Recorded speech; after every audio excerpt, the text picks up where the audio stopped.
Baik, di sini saya akan menjelaskan tentang subsistem angkatan kerja.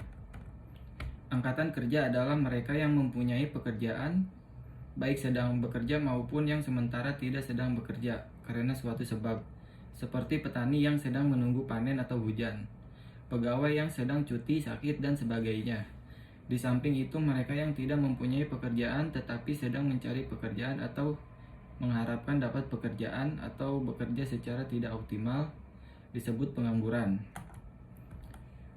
Ada juga dasar hukumnya. Hukum ketenagakerjaan bukan hanya mengatur hubungan antara pekerja atau buruh dengan pengusaha dalam pelaksanaan hubungan kerja, tetapi juga termasuk seorang yang akan mencari kerja melalui proses yang benar ataupun lembaga-lembaga pelaksanaan yang terkait.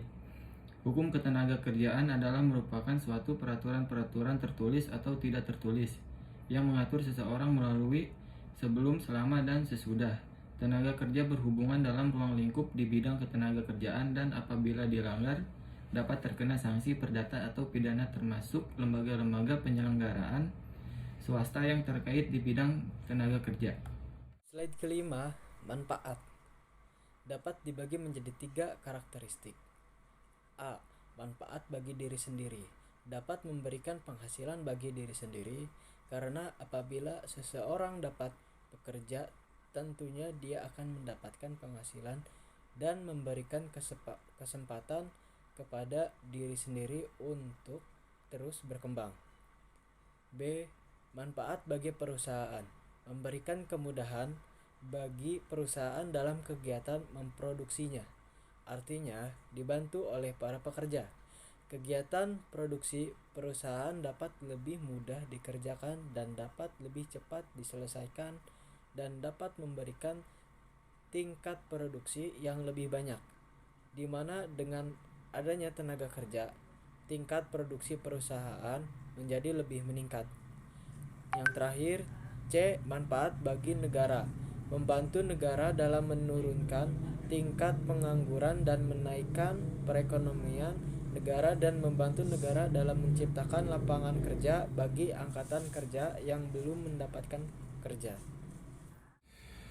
Baik, di sini saya akan menjelaskan masalah angkatan kerja di Indonesia. Yang pertama, rendahnya kualitas tenaga kerja. Yang kedua, jumlahnya angkatan kerja yang tidak sebanding dengan kesempatan kerja. Yang ketiga, persebaran tenaga kerja yang tidak merata. Yang keempat, pengangguran. Dan yang terakhir, yang kelima, problem gaji atau UMR. Baik, perkenalkan, nama saya Gedis Listiani. Di sini saya akan menjelaskan tentang dampak angkatan kerja di Indonesia. Yang pertama, timbulnya kemiskinan. Dengan menganggur, tentunya seseorang tidak akan bisa memperoleh penghasilan. Bagaimana mungkin ia bisa memenuhi kebutuhan sehari-harinya? Yang kedua, makin beragamnya tindak pidana kriminal. Seseorang pasti dituntut untuk memenuhi kebutuhan pokok dalam hidupnya, terutama makan untuk tetap bisa bertahan hidup.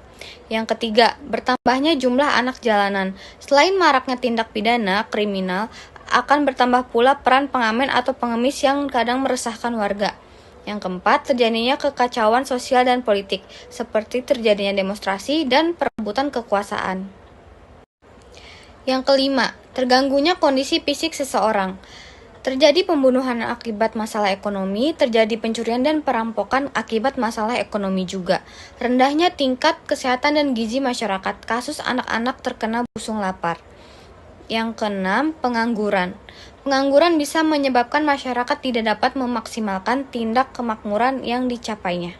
Materi selanjutnya yaitu mengatasi permasalahan angkatan kerja jalur formal. Dengan adanya peningkatan kualitas dan skill yang dimiliki oleh tenaga kerja dapat dikembangkan di dalam jalur formal seperti sekolah, universitas, kursus, dan lain sebagainya. Selain itu, dengan adanya jalur ini pula diharapkan dapat memberikan pemahaman yang lebih baik kepada para masyarakat yang ingin bekerja, agar dapat mempersiapkan dirinya untuk dapat bersaing dengan pekerja yang lain. Mengatasi permasalahan angkatan kerja jalur non-formal. A. Latihan kerja. Latihan yaitu kegiatan untuk melatih tenaga kerja agar memiliki keahlian dan keterampilan di bidang tertentu sesuai tuntutan pekerjaan. Dalam hal ini, Departemen Tenaga Kerja sudah mendirikan BLK, Balai Latihan Kerja, di setiap daerah tingkat. B. Magang. Magang yaitu latihan kerja yang dilakukan langsung di tempat kerja. Magang umumnya diselenggarakan oleh lembaga pendidikan yang bekerja sama dengan perusahaan-perusahaan yang dianggap tepat sebagai tempat latihan kerja. Tujuannya setelah magang, siswa menjadi tenaga kerja yang siap pakai. C. Meningkatkan kualitas mental spiritual tenaga kerja untuk meningkatkan kualitas tenaga kerja. Tidak hanya mengutamakan segi pengetahuan, keahlian, dan keterampilan, akan tetapi kualitas mental dan spiritual seperti keimanan, kejujuran, semangat kerja, kedisiplinan, terampil inisiatif, cerdas, bisa saling menghargai dan bertanggung jawab juga perlu ditingkatkan. D. Meningkatkan pemberian gizi dan kualitas kesehatan tenaga kerja. Tidak mampu bekerja dengan baik bila kurang gizi dan kurang sehat. Kurang gizi bahkan bisa menurunkan kualitas otak, kecerdasan yang justru sangat dibutuhkan dalam menyelesaikan suatu pekerjaan.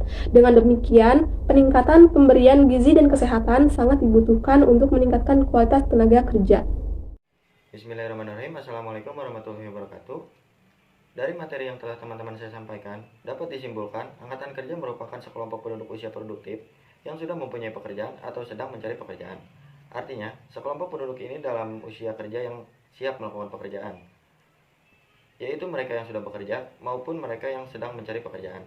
Namun, ada angkatan kerja yang masih belum mendapatkan pekerjaan. Penyebab angkatan kerja tersebut belum dapat pekerjaan disebabkan karena berbagai hal, tetapi tetap angkatan kerja disebut sebagai pengangguran. Sekian presentasi dari kelompok kami tentang subsistem angkatan kerja. Kurang lebihnya mohon maaf. Wabillahi taufiq wal hidayah. Wassalamualaikum warahmatullahi wabarakatuh.